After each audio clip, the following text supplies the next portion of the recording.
Piolo Pascual, mag-aasawa lang pagtuli na. Pabirong sinagot ng ultimate heartthrob na si Piolo Pascual ang tanong sa kanya sa isang naganap na media conference noong ika-19 ng Oktubre sa Cau, Manila, kung may balak pa siyang magkapamilya ng sarili niya. Nakakaloka ang tugon ni Papa P. I guess, in time. Siguro kapag tulin ako. Joke lang, hirit ni Piolo na habang tumatawa. Kapag malaki na po ako. No, kasi bata pa ako eh.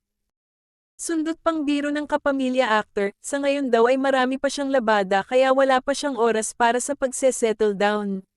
Ang mahalaga raw sa kanya ngayon, nariyan ang anak niyang si Inigo Pascual at nakakagawa pa siya ng mga proyekto sa showbiz. Nagbabalik pelikula na nga siya at kakaiba ang role niya dahil gaganap siyang killer priest. May pamagat itong malyari na isa sa 10 pelikulang kalahok sa taunang Metro Manila Film Festival, MMFF, tuwing sasapit ang Kapaskuhan. Ito ang unang beses na bibida sa isang suspense horror movie ang aktor.